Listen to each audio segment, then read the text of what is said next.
आज श्री मोक्षमार्ग प्रकाशक ग्रंथ से 7मा अधिकार पर अपने स्वाध्याय चले रही है।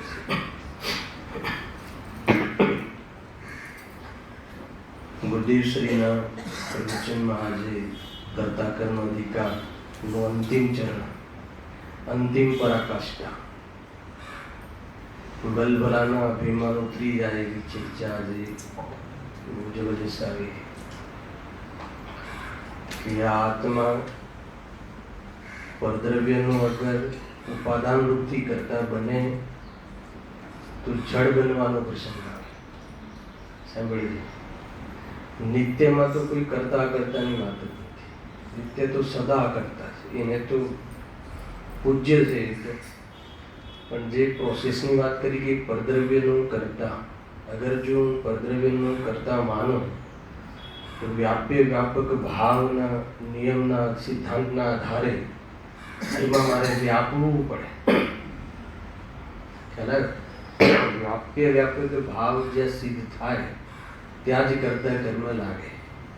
દ્રવ્ય વ્યાપક पर्याय व्याप्य આ ચાલે ને, व्याप्य व्यापक भाव। अगर जो परद्रव्यने कार्यનું કરતા બનવું હોય तो मारे में व्यापવું पड़े, प्रवेशવું पड़े, એવું થવું પડે, જળ થવું પડે। तो उपादान रूपથી करता माने तो जड़ થવાનો પ્રસંગ આવે। પછી તો और खतरनाक बात કરી ને, નિમિત્ત નિમિત્તિક તરી તો કરતા કહો સાહેબ, પહેલા સામાન્ય સ્વીકાર બી કર્યો, સાંભળી, પછી એમ કરીને શું નુકસાન થાય એ બી બતાવ્યું। હવે કાલ તો और ખુલશે, હે ને।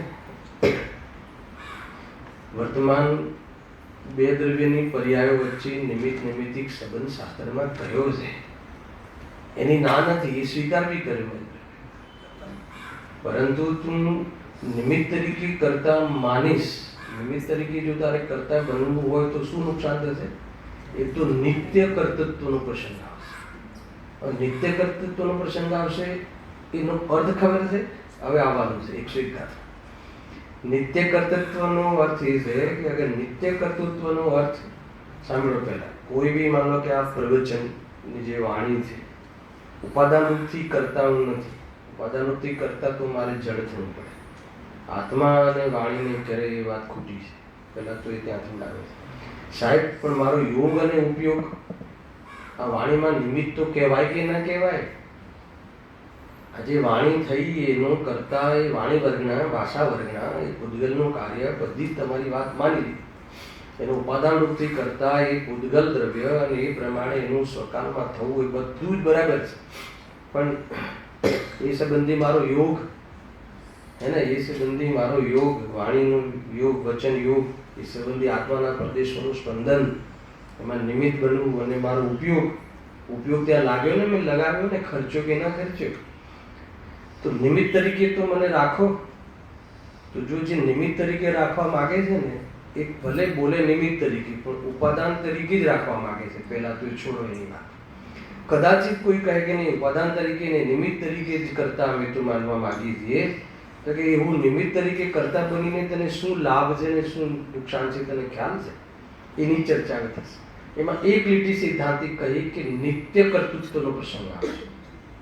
એનું થોડું ભાવાસન કરતા કહ્યું કે જ્યારે જ્યારે લોકમાં કાર્ય થશે એ વખતે ત્યારે હાજર રહેવું પડશે, હે ને। હાજરીની વાત અમે માનીએ છીએ, પણ હાજર રહેવાનું તારે એને ઉપાધિ માનતો હોય, એ કર્તવ્ય માનતો હોય તો મોક્ષ માર્ગનો અભાવ થશે. આ હવે આવવાનું છે. માની લો કે મારે બોરીવલી મંડળના જે સાધર્મીઓ છે એના કલ્યાણમાં નિમિત્ત બનવું હોય તો મારે શું કરવું પડશે? અહીંયા રહેવું પડશે. અહીંયા રહેવું પડશે એનો અર્થ કે મારે મોક્ષ નહીં જવાનું. તમે બધા જાઓ, એનો અર્થ આ સીધો અર્થ આ નિમિત્ત તરીકે ઋષભ હે ને, શુક્રવારમાં નિમિત્ત તરીકે રહેજો, વાંધો નહીં. પણ દરેક શુક્રવારે એવા અપ ટુ ડેટ કરી નાખો બોરીવલીના શ્રોતાઓને કે ગુરુદેવસિંહને ત્યાં પહોંચે ને સાથે મોક્ષે જાય. કેટલું મોટું કાર્ય કર્યું તમે, ખ્યાલ આવ્યો શું કહું છું? નિમિત્ત તરીકે કરતા બનવું હોય ને તો બી તમારે હાજર રહેવું પડશે અહીંયા એ કાર્ય થતા વખતે. કે હાજરીને તો નિમિત્ત કરતા કહે છે. હવે હાજરી રાખવાનો અર્થ એ છે કે મોક્ષે આપણે નહીં જવાનું, આપણે નિમિત્ત તરીકે કરતા બન્યા રહેવાનું. એનો અર્થ કે નિત્ય કર્તૃત્વનો પ્રસંગ આવે છે. જે નિમિત્ત તરીકે કરતા બનવા તૈયાર હોય એને મોક્ષનો ભાવ થાય છે. ખ્યાલ આવે કે નહીં? અને જે ઉપાદાન તરીકે જો કરતા બનવા માંગતો હોય તો વસ્તુ નષ્ટ થાય છે. ખ્યાલ આવે? એટલે કે આત્મા અકર્તા છે અર્થાત જ્ઞાતા દ્રષ્ટા. બરાબર મહેન્દ્રભાઈ? જબરદસ્ત આખું વાત બધું સફાઈ કરી નાખી. હે જબરદસ્ત સાહેબ, કેવું પડે એને આપણને તેમ લાગે છે કેટલું સરસ કાર્ય કરું છું. બોરીવલી વાળા બધા માટે તો હું ખરેખર ઉપકારી છું કે નહીં? અર્પિત ખ્યાલમાં આવે છે કે નહીં? અંદરમાં અહંકારમાં, કર્તૃત્વના અહંકારમાં અકર્તા સ્વભાવના દર્શન ચૂકી જાય છે. સાહેબ પોતાનું વહિત કરી નાખે. વાત અકર્તાની કરે અને કરતાપણાનો ભ્રમ પોષે. કહે છે કે એ શુભ ભાવ કહેવો કે અશુભ ભાવ કહેવો, મિથ્યાત્વ સહિતના તમામ શુભ ભાવને અધ્યાત્મ અશુભ કહે છે. આવી ચર્ચાઓ આવી છે અધ્યાત્મમાં. આગમ એને શુભ ભાવ કહેશે કે એનો પ્રકૃતિ અલગ બંધ થાય છે, પરિણામ એ બનતા છે. પરંતુ મિથ્યાત્વ સહિત છે તો એ તો સંસારમાં રખડાવે છે, એ તો આત્માથી દૂર કરે છે. અને આત્માના જાણવાના પ્રસંગમાં શુભ ભાવ મિથ્યાત્વ સહિત હોય તો પણ એને પાપ કહે. આવી રીતે ચર્ચાઓ છે. અને એ આગમમાં બી પાપને તો સૌ પાપ કહે પણ પુણ્યને પણ પાપ કહે છે. એ પાછી અલગ પરિભાષા છે. એને સ્વરૂપથી પતિત કરાવે એ તો છે જ એમાં, પરંતુ બંધનું કારણ છે ને એટલા માટે પાપ. કેટલી બધી વિવક્ષાઓ છે. વિવક્ષાઓ કોઈ બી હોય, સ્વભાવ પર દ્રષ્ટિ જવાનો ઉપયોગ હોવો જોઈએ. બસ જે અપેક્ષાથી કહેવું એ કહો, પણ નિરપેક્ષ થવા માટે કહો. તો અમને કર્તા તરીકે બી માનવા તૈયાર છીએ, પણ કર્તા તરીકે માનવાનો અર્થ દોષ છે એ પ્રમાણે અગર માનવાનું હોય તો બરાબર છે. બધી જ વસ્તુ કોઈ રાગનો કરતા ભલે, પણ રાગનો કરતા છું ને તો કે હા છે ને, પણ એ દોષ છે. દોષ તરીકે માનો તો દોષ તરીકે તો કયું છે જીતવાળી, પણ એને ગુણ તરીકે માને, સ્વામી તરીકે માને, કર્તૃત્વનું ઉપાધિ બુદ્ધિથી માને તો ત્યાં પછી કહે સંસાર વધ્યો થાય. બહુ જોરદાર ચર્ચા છે કર્તા કર્મ અધિકાર, અને એમાં જે બુદ્ધિજીવનું નિરૂપણ ગજબ છે. અહીંયા વ્યવહારાભાસી મિથ્યા દૃષ્ટિનું વિકરણ ચાલે છે. એમાં ચોથા પ્રકારનું જે વ્યવહારાભાસીનું કેરેક્ટર છે ધર્મ બુદ્ધિ ધર્મધારક વ્યવહારાભાસી. મારામાં 225 અને 226 પર આવે છે આપણે પેજ ઉપર. ધર્મ બુદ્ધિથી ધર્મ ધારક, અને જે ધર્મનું ધારણ કરે છે. કયા ધર્મની વાત છે? વ્યવહાર, ધર્માચરણ. ધર્મ સંબંધી જે બાહ્ય આચરણ છે, જે પૂજા પાઠ ભક્તિ સ્વાધ્યાય વ્રત આદિ ગુરુદેવસિંહની ભાષામાં એ બધું બાહ્ય આચરણ છે, એને ધારણ તો કરે છે. એ વ્યવહારનો વિષય છે, એને ધારણ તો કરે છે. એ વ્યવહારથી જેને ધર્મ કહેવામાં આવે છે, જે પરમાત્માથી એને ધારણ તો કરે છે, એને સાધે તો છે હે ને. અને પાછું શાના માટે સાધે છે? ધર્મ માટે સાધે છે. એ કેવું? ધર્મ માટે એટલે મુક્ત થવા માટે, સંસારને મટાડવા માટે, સંસારને નષ્ટ કરવા માટે ધારણ કરે છે. કોઈ કુટુંબમાં જન્મ્યું એટલે ધારણ કરે છે એમ નથી. એને શાસ્ત્રમાં કહ્યું છે એટલે ધારણ કરે છે એમ નથી. શાસ્ત્રમાં કહ્યું છે એવું ધારણ કરે છે, પણ આજ્ઞા પૂરતું જ નહીં, ધર્મ માટે કરે. ધર્મ બુદ્ધિથી એટલે ખ્યાલ આવે. બુદ્ધિપૂર્વક તો ધર્મ માટે કરે, પણ અબુદ્ધિપૂર્વક તો ઘણા ખોટા કામ કરે. એની ચર્ચા એ કરવા દે છે. બુદ્ધિપૂર્વક તો શાના માટે તમે મંદિર આવો? પૈસા માટે આવો છો? માન માટે આવો છો? આ ગુરુદેવના પ્રવચનને શું કામ આવે? બિલકુલ ગુરુદેવને પ્રસન્ન કરવા આવે છે. અવજી ગાંધી જોતા હશે કે મારા શ્રોતાઓ હજુ મને ફોલો કરે છે, એટલે એ ખુશ રહે એટલા માટે શાના માટે આવીએ છીએ? તો કે નહીં, અમે તો આત્મહિત માટે આવીએ છીએ. ત્યાં સુધી તો બરાબર છે, પરંતુ સાંભળવાથી જ આત્મહિત માની લીધું. કે સાંભળવાનું વચ્ચે આવતું નતું વ્યવહાર, પરંતુ એને પરમાર્થ માની લીધું ભાષામાં. આખો ખ્યાલ આવે કે નહીં? તો ત્યાંથી એની દિશા જ બદલાઈ ગઈ. ખોટી દિશામાં જે બદલાઈ, શું જે જૂની હતી ને એ જ દિશામાં આગળ વધે છે. કઈ દિશામાં?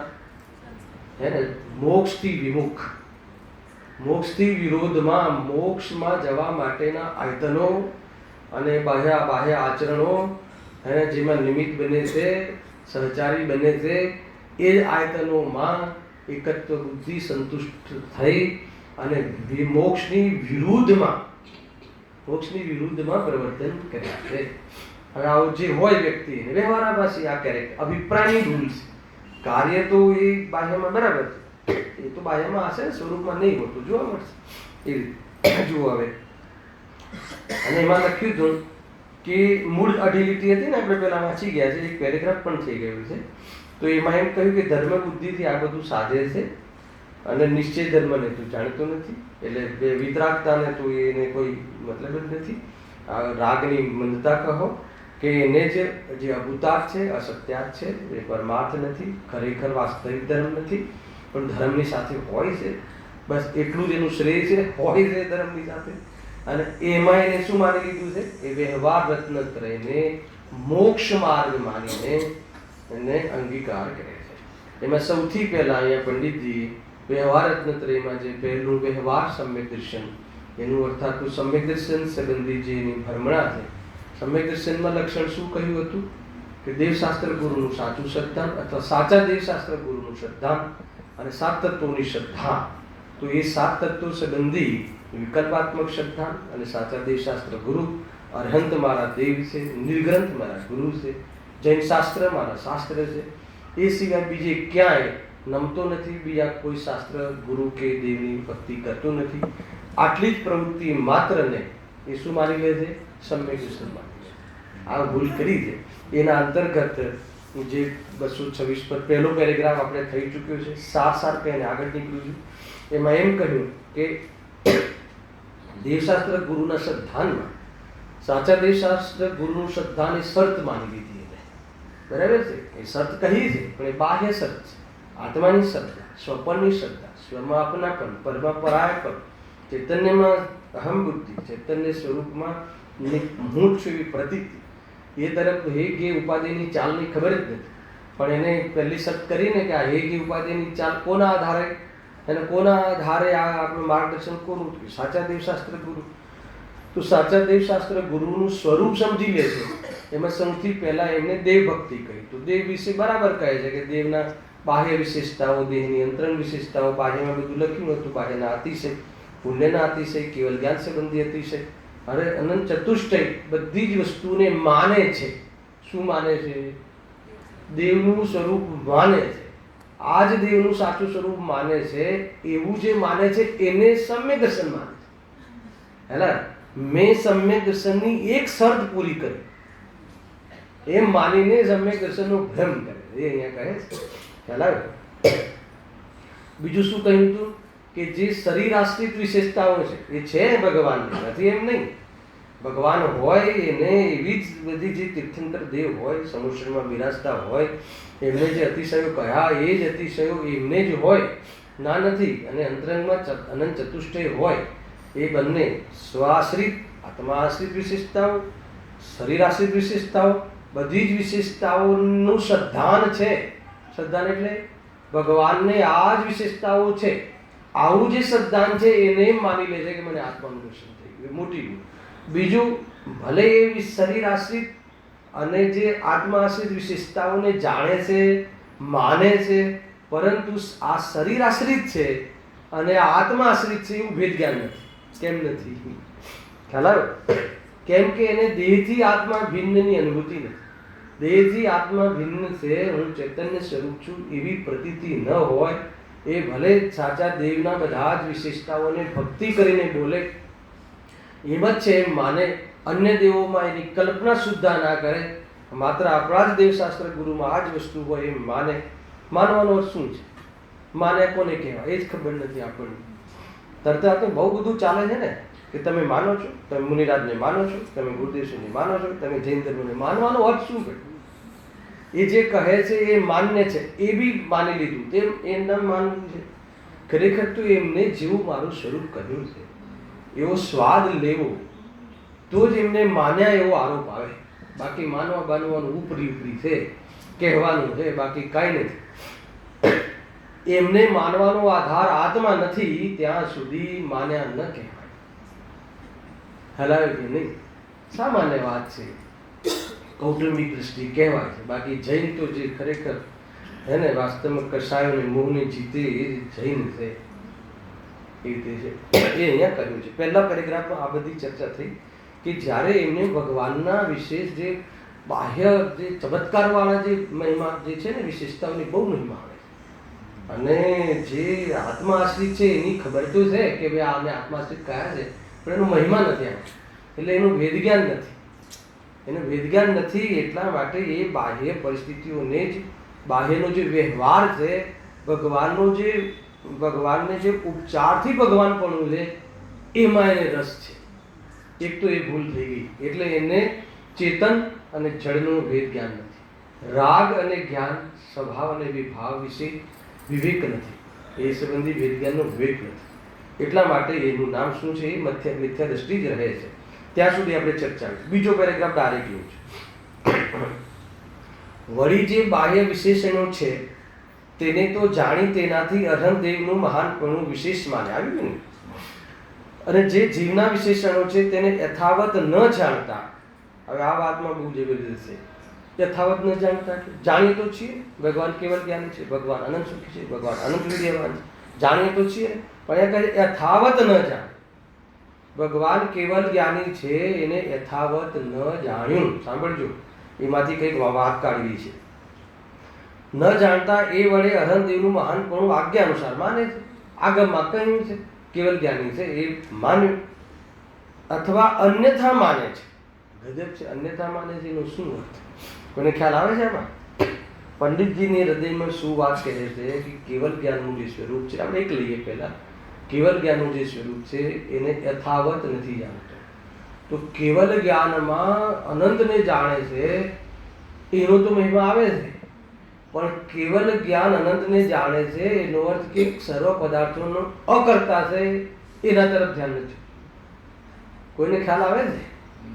કેવલ જ્ઞાનનો આપણને બી મહિમા, પણ કેવલ જ્ઞાનની પરિભાષા એ તો બહુ અભણ જીવોને, એક જે અજ્ઞાની જીવોને કેવલ જ્ઞાનનું સ્વરૂપ બતાવું કેવી રીતે? એટલે સર્વને જાણે છે, સર્વ પદાર્થોની સર્વ પર્યાયોની ત્રિકાલવર્તી પર્યાયો સહિત સ્પષ્ટ એને પ્રત્યક્ષ પૃથક પૃથક સ્વરૂપમાં રહીને જાણે છે, એ કેવલ જ્ઞાનની પરિભાષા કરી નાખે. પણ ખરેખર કેવલ જ્ઞાનનું સ્વરૂપ જાણવાનો અર્થ એ નહોતો. યથાર્થ જાણવું એ કહેવાય કે પ્રભુ સર્વને જાણે છે, સર્વના કરતા નથી. એના પર આવું છે. અકર્તા એટલે જ્ઞાતા દ્રષ્ટા રહે છે, એટલા માટે સ્વરૂપમાં લીન રહે છે.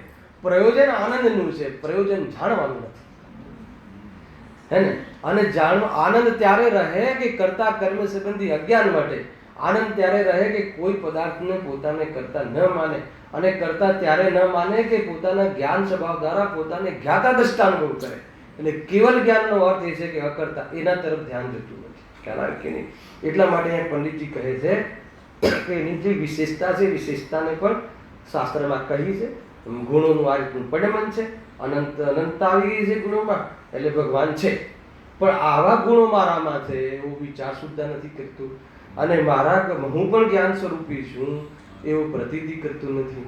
ખ્યાલ? યથાવત જાણવાનો આ જ ભગવાન કેવલ જ્ઞાની છે, વાત સાચી હોવા છતાં એ વાસ્તવમાં આપણા માટે વ્યવહાર સ્તુતિ થઈ ગઈ. તો બહુ ચાલ્યું છે. 31મી ગાથા મેં બહુ ખુલાસાથી લીધેલી છે કે ભગવાનની જે શરીર આશ્રિત વિશેષતાઓ કહીએ તો શરીર આશ્રિત વિશેષતાઓનો વ્યવહાર કરી અને ભગવાનની વ્યવહાર ભક્તિ થઈ શકે. એમાં દેહ ને આત્માને એક થવું પડે એમ નથી, પરંતુ એ બાહ્યનો વ્યવહાર જાણીને આવા શરીરમાં અનંત ચતુષ્ટયધારી ભગવાન રહે છે, તો એમના આત્મિક ગુણોની જે આપણે ચર્ચા કરી અથવા ચિંતન કર્યું, મહિમા કર્યો, તો કહે છે કે તો પછી તો કેવડીની સ્તુતિ કરી કહેવાય કે ના કહેવાય? નિશ્ચય સ્તુતિ તો કે ના કહેવાય. તો એ બી પછી વ્યવહાર સ્તુતિમાં નાખી દીધું. તો નિશ્ચય સ્તુતિ શું છે? જો જ્ઞાનીઓના, ગુરુના, ભગવંતોના ગુણોનું ગુણાનુવાદ અને આપણા દોષોની નિંદા, એ વ્યવહાર સ્તુતિ છે. ખ્યાલ આવ્યો કે નહીં? નિશ્ચય સ્તુતિ નથી, પરંતુ એવો ગુણ સ્વયં પ્રગટ કરી અને દોષનો વિભાગ અનુભવ કરે એ નિશ્ચય સ્તુતિ. આવી સ્તુતિ કરે, આવી ભક્તિ કરે તો સાચી ભક્તિ કહેવાય. એ તો એને યથાર્થ જાણ્યું કહેવાય. ટૂંકમાં ચૈતન્ય સ્વરૂપ હું છું. ભગવાનને જોઈને પોતાના સ્વરૂપની યાદ આવે, પોતાના સ્વરૂપનો પ્રેમ આવે, વિશ્વાસ આવે, પ્રતીતિ આવે, રાગ આદિ તરફ આપણું લક્ષ્ય છૂટે. જો આમાં કેટલી બધી વાત છે કે સમ્યક દર્શનની પરિભાષામાં એક પરિભાષા એવી મળે છે મુક્તાળ પ્રકાશકમાં, કદાચ આપણે થઈ બી ગઈ છે, 7મા અધિકારમાં આગળ બી થઈ ગઈ, 9મા અધિકારમાં આવશે કે રાગ દ્વેષ ઘટાડવાના શ્રદ્ધાનું નામ સમ્યક દર્શન. આવી પરિભાષા કરી પંડિતજી. શું કહ્યું? રાગ દ્વેષને ઘટાડવાના શ્રદ્ધાનું નામ સમ્યક દર્શન છે, અને રાગ દ્વેષને ઘટવાનું નામ સમ્યક ચારિત્ર છે. શું કહ્યું? ખ્યાલ આવે કે राग द्वेष ने घटाड़वानु श्रद्धान, राग द्वेष को घटाने के श्रद्धान को सम्यक दर्शन के. ठीक है, बेचारी गुजराती में बोलिए से तकलीफ पड़े थे है ना. અને રાગ દ્વેષ ઘટે મટે એ સમ્યક ચારિત્ર છે. રાગ દ્વેષ ઘટાડવાના શ્રદ્ધાનમાં રાગ દ્વેષ ઘટતા નથી, દ્રષ્ટિ છૂટે, સ્વભાવની દૃષ્ટિ થાય. અસ્થિમાં સ્વભાવની દૃષ્ટિ, નાસ્તિમાં રાગની અરુચિ, સ્વભાવમાં અસ્થિમાં સ્વભાવની રુચિ. આ રીતે છે. અને પછી ચારિત્રનો શું થાય છે? રાગ દ્વેષ ઘટે છે, મટે છે. તો એ રીતે ચારિત્ર આગળ વધે છે. આ રીતનું છે. આ રીતનું તો કાંઈ થતું નથી. ભગવાન કેવલ જ્ઞાની છે, ભગવાન આનંદ સુખી છે. ભગવાન સુખી છે એના આનંદનું નામ સમ્યક જ્ઞાન, સમ્યક દર્શન, સમ્યક ચારિત્ર માને છે, એને આનંદ માને છે. ભગવાન અનંત સુખી છે એનો આપણને આનંદ છે કે દુઃખ છે? કહો પહેલા ઋષભ. ભગવાન અનંત સુખી છે એનો આપણને આનંદ છે કે દુઃખ છે? આનંદ છે. આનંદ તો છે. હવે એ જે આનંદ થયો ને એને આ સુખ મળે છે. ખ્યાલ આવે કે નહીં? તો આ બધું જે બાહ્યનો જે આનંદ છે ને, બાહ્યની જે એને માને છે આજે, એવું છે. જો આ વિચાર કરજો. અને જે જીવના વિશેષણો છે તેને યથાવત ન જાણતા, ખ્યાલ આવ્યો ને? યથાવત ન જાણતા એટલે શું? કે એનું સ્વરૂપ ન જાણતા. ભગવાન કેવલ જ્ઞાનમયી છે એનો અર્થ જ અકર્તા. ન તો એ ભક્તિ ના બનાવો. સકલ જ્ઞેય જ્ઞાય તદપી નિજાનંદ દૃષ્ટિ. પ્રભુ આપ સર્વને જાણો છો, તો બી આપ મજામાં છો. અને અમે તો થોડુંક જાણીએ છીએ. અરે શરીરમાં આજે કેન્સરનો પ્રવેશ થઈ ગયો છે એટલું જાણ્યું તો અમારું તો દુઃખ ચાલુ થઈ જાય છે. તો પછી ન જાણવું એ ઉપાય છે કે બીજો કઈ ઉપાય છે? ન જાણવું છે એવો ઉપાય તો તમે કર્યો નહીં. શું કહ્યું? ન જાણવું એવો તો તમે ઉપાય કર્યો નહીં. ઉપરથી તમે તો થોડું જાણવાના બદલે બધાને જાણવા લાગ્યા. તો પછી ઉપાય કંઈક બીજો છે. હે ને? દુઃખ મટાડવામાં ન જાણવું, જાણવું જ નહીં, એ બાજુ જાણવું જ નહીં, હે ને? એવો ઉપાય કરવો એ ઉપાય ખોટો છે. હલાવી નહીં. તો પછી શું કરવું? રાગ દ્વેષ મટાડવો, અહમ પણ બુદ્ધિ મટાડવી, એકત્વ બુદ્ધિ મટાડવી. એકત્વ બુદ્ધિ મળતા રાગ દ્વેષનો જે જન્મદાતા છે એ મળતા રાગ દ્વેષ મટાડે. અને એમાં સ્વરૂપનો આશ્રય લેવો, સાચા જ્ઞાતા દ્રષ્ટા લેવું. એના પર જ એ લેન્થ પર લેવાનું. યથાવત જાણ ક્યારે કહેવાય? હે ને? કે એના અકર્તા પર ધ્યાન જાય. અકર્ત, અરે એમાં બી પ્રભુને કેવલ જ્ઞાન થયું છે, લોકાલોકને જાણે છે, એટલે જાણે છે પણ અકર્તા છે. એ રીતે છે. જ્ઞાતા દ્રષ્ટા છે એનું નામ જ અકર્તા. એમ કહ્યું સર્વવ્યાપક કહ્યું ને. કેવલ જ્ઞાન કેવું છે? સર્વગત છે. આત્મા જ્ઞાન પ્રમાણ છે, જ્ઞાન જ્ઞેય પ્રમાણ છે, જ્ઞેય લોકાલોક પ્રમાણ છે. એટલે જ્ઞાન સર્વવ્યાપક છે. વ્યાપક શબ્દ નાખ્યો. સર્વવ્યાપક છે એટલે સર્વવ્યાપક છે એટલે એવો એક બી પદાર્થ નથી હોતો કે એમના જ્ઞાનને બહાર હેલો. ગેઓની પાસે ગયા વગર, ગેઓને જ્ઞાનમાં લાવ્યા વગર, ગેઓનું ચિંતન કર્યા વગર, એનું લક્ષ્ય કર્યા વગર, સ્વરૂપમાં રહીને સ્વરૂપમાં રહેતા, આનંદમાં રહીને એ જ્ઞાનની એક સમયની પર્યાયમાં પોતાના જ્ઞાનની સ્વચ્છતામાં લોકાલોક ઝલકે એવું કેવલ જ્ઞાનનું સ્વરૂપ છે, કેવલ જ્ઞાનની વિશેષતા છે. એ મેં આ કહી ખ્યાલ આવે ને, આખી આખું સ્વરૂપ છે. એનાથી શું લાભ થયો? એનાથી એ લાભ થયો કે એમને આવું જાણવાનું સ્વરૂપ જે પ્રગટ થયું છે, જાણવા રૂપે રહે છે. એટલે રહે છે કે રાગદ્વેષ નથી. રાગદ્વેષ હોય તો તમે જાણતા હોવા છતાં જાણવા રૂપે ન રહો, કેમ કે કાંઈ ને કાંઈ એમાં હસ્તક્ષેપ કરવાનો ભાવ આવે. એટલે રાગદ્વેષ મટાડવું, હવે એ બતાવી તો કેવી રીતે મટાડવું, આગળ આવશે. એવી રીતે છે. જો તેને યથાવત ન જાણતા એ વડે અનંત દેવનું મહાનપણું આજ્ઞા અનુસાર માને છે અથવા અન્ય માને છે. જો જીવના યથાવત વિશેષણો જાણે, યથાવત જાણે એટલે શું? હવે યથાવત જાણે એટલે જીવ આગમમાં છે એવું જાણવાનું નામ યથાવત નથી. એ તો ઉપચારથી યથાવત કહે. યથાવત એટલે શું? પોતાને ઇન્વોલ્વ કરીને જાણે, પોતાને એવો જાણે. જેવું સ્વરૂપ કહ્યું છે, જેવું કેવલી ભગવાન પોતાના સ્વરૂપને અનુભવે છે, એવું પોતાના સ્વરૂપને અનુભવવાનું નામ કેવલીને યથાવત જાણ. જાણવાનો જાણ એટલે શ્રદ્ધા. એ તો ગુરુદેવસિંહ લે છે ને, જાણ એટલે જાણ નહીં, જાણ એટલે માન. હલાવે કે નહીં? અહીંયા જે જાણ કહ્યું હોય ને એનો અર્થ માન. ગજબ છે. જાણવામાં જાણવાની મુખ્યતાથી કથન છે, પણ એમાં અભિપ્રાય માનવાનો ઉપદેશ છે. માન એટલે શ્રદ્ધા. હા, એ જ જ્ઞાન સાચું જ્ઞાન છે.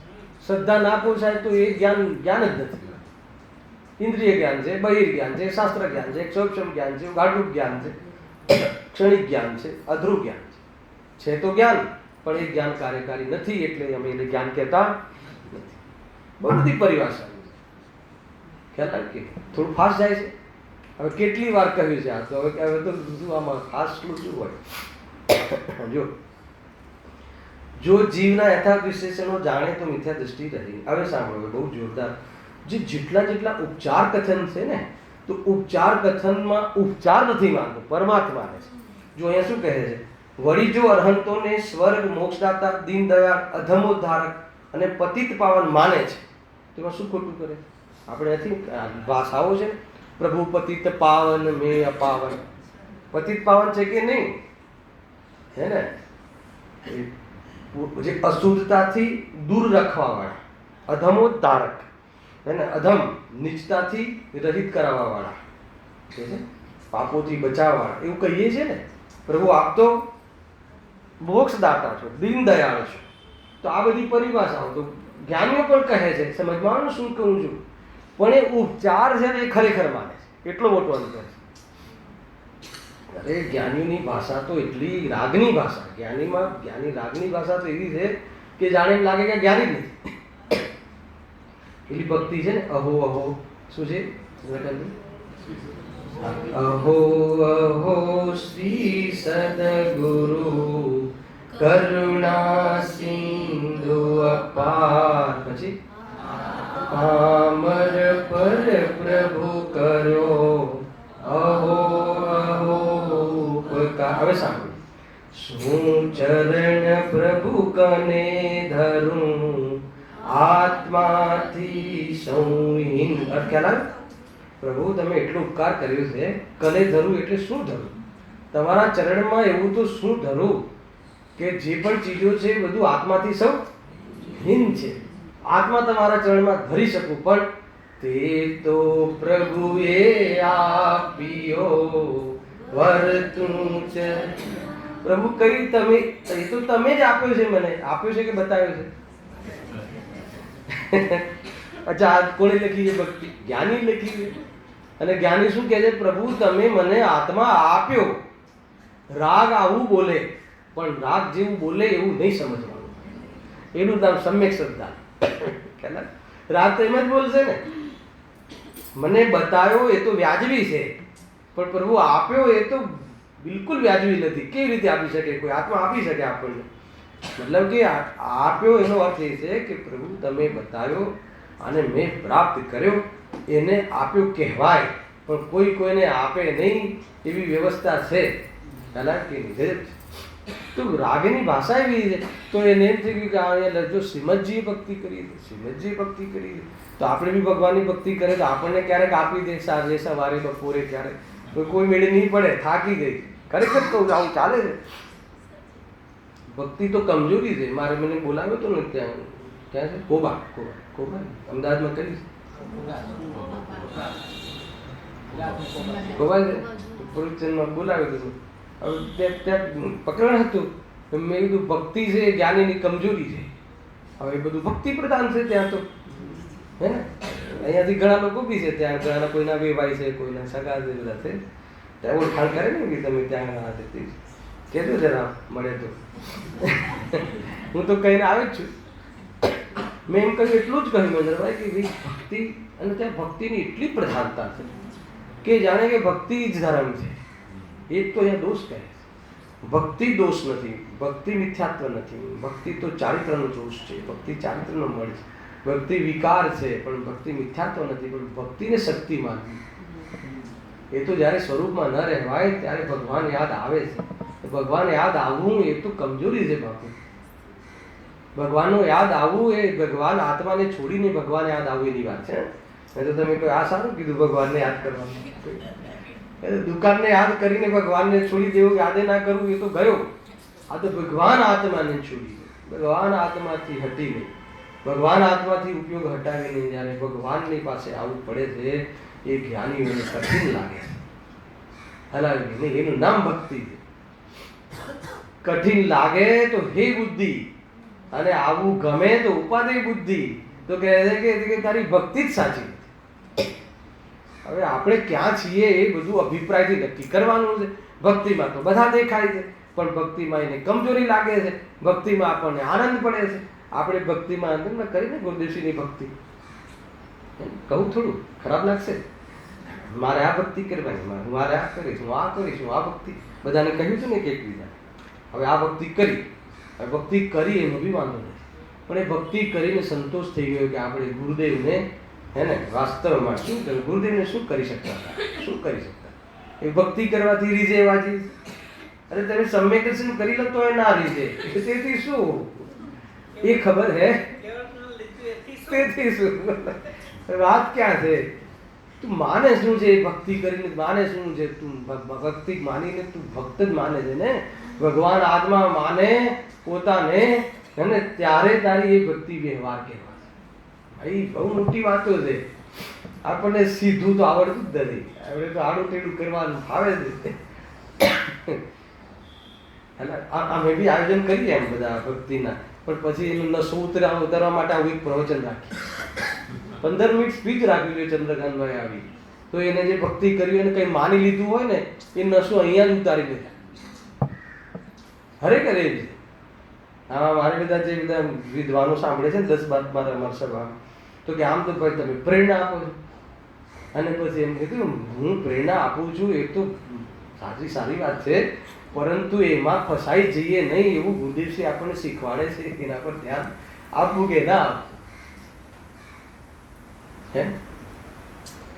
હવે તમે શુક્રવારનો ક્લાસ ચાલુ કર્યો અને અહીંયા ગુરુદેવશ્રી કે કોણ કરે, એટલે એનો અર્થ એવો છે શુક્રવારે ના આપવું એવું કીધું. એમ કોણ કરે કહીને પાછા પ્રવચન કરે. હવે એ બે વસ્તુ ખબર પડવી જોઈએ. કરવાનો રાગમાં ઉપાધિ નથી. કોણ કરે,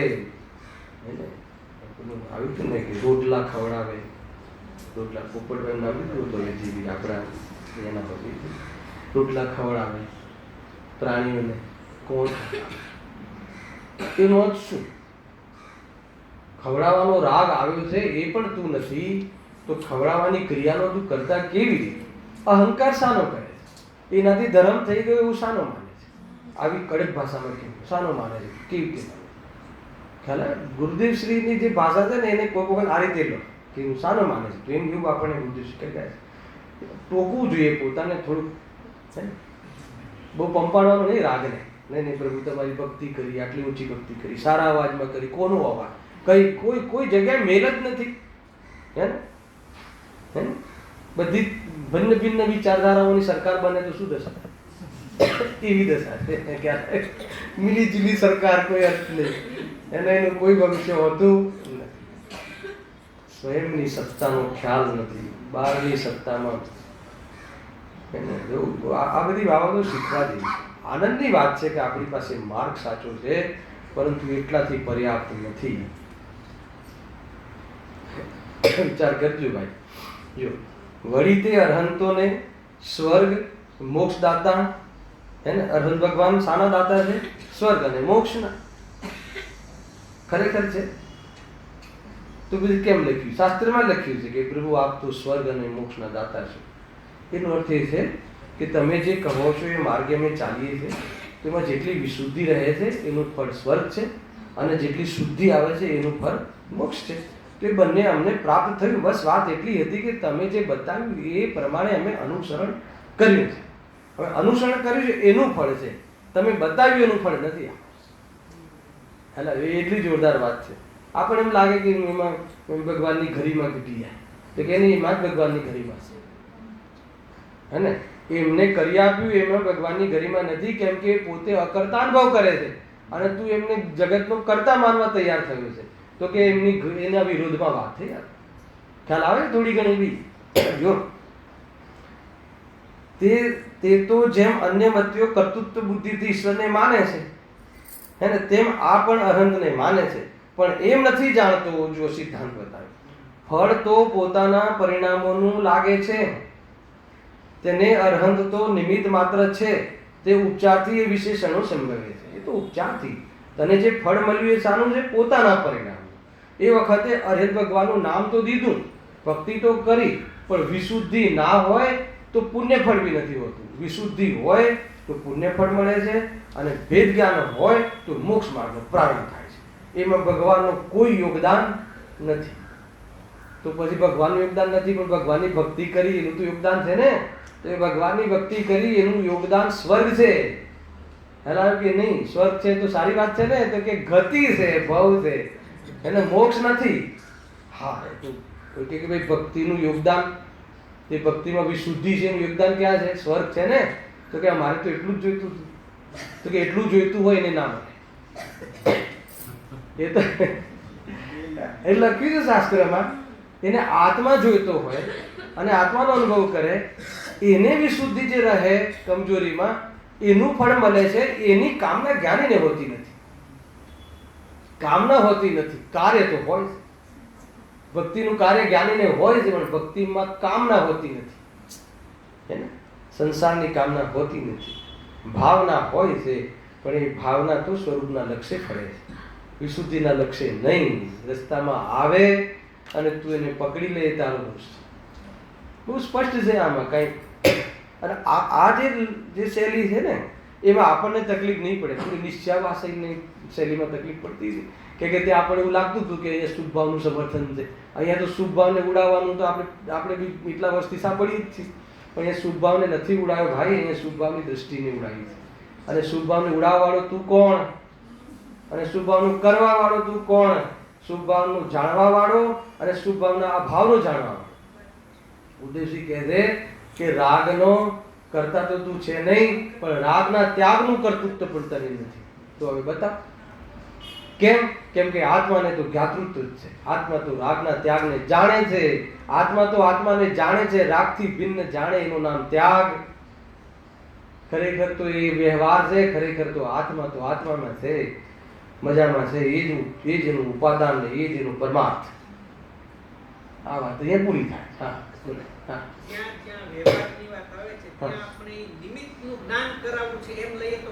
હા બરાબર છે. નિમિત્તનું જ્ઞાન કરાવવું છે. હવે નિમિત્તનું જ્ઞાન કરાવવું છે, એનું પેટ ખોલવું પડે. એ બહુ મોટી વાત છે. નિમિત્તનું જ્ઞાન કરાવવું છે એટલે કે પહેલા એ સ્વીકાર કરવો પડે કે આટલી વિતરાગતા સાથે આટલો રાગ હોય છે. એ સ્વીકાર કરવો પડે. અને આ રાગ છે, સ્વરૂપ નથી, એવી સ્વીકાર કરવો પડે. અને જ્યારે સ્વરૂપમાં નથી જવાતું તો બીજે ક્યાં હોય? આ બધું થઈને એનું નામ જ્ઞાન. પણ એક વાર બી એને પોતાના સ્વભાવમાં મિલાવીને ચિંતન કરે ને અનુભવ કરે. આ રીતનું છે. આગળ આવવા વાળું છે. આમાં જ છે. આમાં આખી આપાના પંચાસ્તિકાની ગાથા ગીરાચાર્ય દેવી કાલે આવી રહી છે. આ જ વાતના સમર્થન માટે એક આખી ગાથા મૂકી. પંચાસ્તિકાની ગાથા છે. 136 નંબરની વાત. વિસ્તારથી વાંચ્યું એટલે ઘરે વાંચજો, એટલું જોરદાર વાત થયું. હવે શું કહે છે, હવે ઓર વાત જુઓ, એની વાત. ઘણી વાર એવું લાગે કે ધર્મ બુદ્ધિથી કરે છે, પણ ધર્મ બુદ્ધિથી તો બુદ્ધિપૂર્વક ધર્મ માટે કરે છે, પણ અંદરમાં જે એની વાસના છે ને એને જ પહોંચે છે, બધું સાંસારિક પ્રયોજનને જ કરે છે. એવી વાત અહીંયા લઈ આવે. કારણ કે અંદરમાં મીઠાશ તો વાસ્તવમાં ભોગોની છે. આત્માની મીઠાશ, વિતરાગતાની મીઠાશ, વિતરાગતાનું લક્ષ ના હોય, ભલે એને વિતરાગતાનું, ભલે એ બાહ્યમાં વિતરાગીઓ પાસે રહેતો હોય, પરંતુ વિતરાગતાનું લક્ષ ના હોય તો નિયમથી ઊંડે પણ એને ભોગોની જ મીઠાશ છે એ વાત પ્રૂવ કરે. બતાવું તમને, થોડું પ્રયોગ કરીને બતાવું. માન લો કે આપણને ખરેખર એ આવી છે જીવનમાં, એક વાર બી એવું ના કહે કે પ્રભુ મારો ધંધો સારો ચાલુ, ક્યારે ના કહે, મરી જઈએ તો બી ના કહે. એટલી જ રડતા તો એ બેઠેલા દરેક, પ્રભુ આ રોગ મટી જજો, એવું ક્યારે બી આપણે પ્રાર્થના ના કરીએ. બરાબર છે? પ્રભુ મને આ દેહથી ભિન્ન આત્મા છે એને એ વાત મને ખબર પડી જાય એવી ભાવના કરું. ભાવના તો એવી કરી, બરાબર છે? અને સાત તત્વનું ચિંતન કરીએ, ભક્તિ કરીએ, ખબર પડી જાય કે ભાઈ રોગ આવ્યો છે તો એ દિવસે પૂજા બી રેગ્યુલર થઈ જાય, બધું રેગ્યુલર થઈ જાય. બરાબર છે? આ સાચી વાત છે. ચાલો, અમારા લાડમાં આવે ને બધા શ્રોતાઓ, અમારે રિલેટિવ છે, એમને કંઈક આવ્યું હશે એવું ડિસીઝ કે ભાઈ હવે તમારું બ્લોક છે, તો એ વખતે જબરદસ્ત રેગ્યુલર થઈ ગયા સ્વાધ્યાય પૂજનમાં, અને બ્લોક છે એનું સમાધાન થઈ ગયું, પછી ઘાટ થઈ ગઈ. ના ખ્યાલ આવે તમને? આવું બધું બહુ થતું, હાસ્યાસ્પદ છે. પરમાર્થની દ્રષ્ટિ વગર, પરમાર્થના ધ્યેય વગર કરવામાં આવવા વાળો વ્યવહાર હાસ્યાસ્પદ છે.